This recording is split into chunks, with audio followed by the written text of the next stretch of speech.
Soy Rafa Ruiz, nací hace 36 años en la ciudad de Ibiza,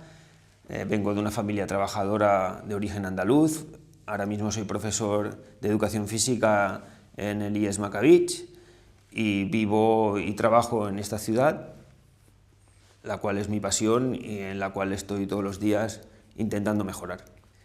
Soc un candidat principalment perquè em fa una immensa il·lusió, he vist el que s'ha fet bé i el que s'ha fet malament en aquests anys, hem après, tenim ganes de treballar per millorar. A dia d'avui la política s'ha de dignificar més que mai en la nostra ciutat, encara més, després del que ha passat en aquests 4 anys. Creiem que fa falta una certa renovació, gent que estigui preparada però il·lusionada, amb moltes ganes de fer feina, de manera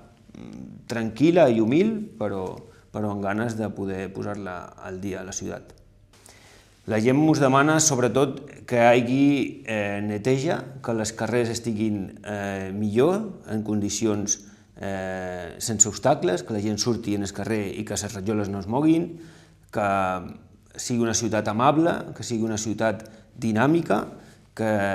puguin tenir serveis a l'abast de tothom, que el fet d'aquells que tenen menys no puguin arribar a segons quines activitats, que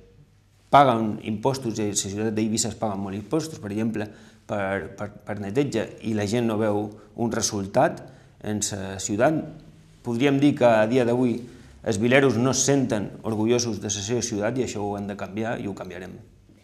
Los 4 años últimos han sido desastrosos, son 4 años para olvidar, creemos que la gente ha visto cosas que no tenían por qué ver en un momento de crispación social, de desafección política. Cuando los políticos tenemos que dar más ejemplo que nunca, pues el Ayuntamiento de Ibiza, aparte de que ha bloqueado y ha dejado de hacer proyectos muy importantes para la ciudad, el problema es que ha desatendido a las personas. Y esa es nuestra máxima preocupación, las persones.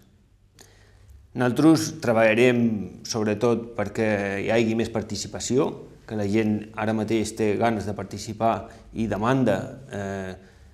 poder participar en la presa de decisions. Tenim un reglament de participació ciutadana que ja vàrem fer en passades legislatures, que desenvoluparem i posarem eines a la gent perquè pugui participar. Tenim una sèrie de projectes